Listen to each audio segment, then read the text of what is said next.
Sir इथं तर खताच्या द्वाऱ्यानं केस उपटणं चालू आहे. बिंडोक आयब्रो म्हणते त्याला. मग एवढा बारीक द्वारा कोण वापरू राहिल्या? फाशी घ्यायचा सगळं वापरा ना आयब्रो करायला. तो गोळ्या आटपेले का रे? कोणी तुम्ही? निघा बाहेर.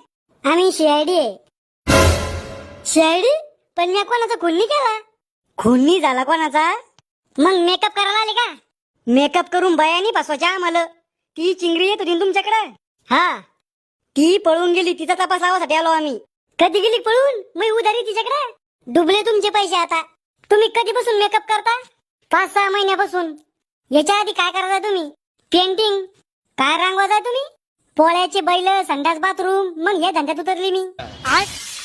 या बाया काय करायला इथं? फेशियल म्हणजे? अहो सर, डांबरीवरचे खड्डे भरणं म्हणजे फेशियल. 1.5 फुटाचे साहेब माहित नसतं ना तर शिल्लक बोला जाऊ नका. नॉनसेन्स. ए बाई, इंग्लिश मध्ये शिवाय नको देऊ. मलबिले शिवाय त्या. I love you. मग हा भ्या, ही कोणती शिवी आहे?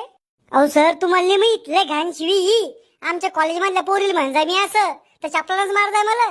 नाही जनाची तर मनाची तर ठेव. चिंगरी कशासाठी आज इथं? वॅक्स करासाठी. वॅक्स म्हणजे? कटिंग नाव सर. दाढीवरच्या हातापायावरचे केस काढणं म्हणजे वॅक्स. मेंटल हेअर रिमूव्हल म्हणते त्याला. तुम्ही इंग्लिश मध्ये काही म्हणलं तरी आम्ही त्याला कटिंगच म्हणतो.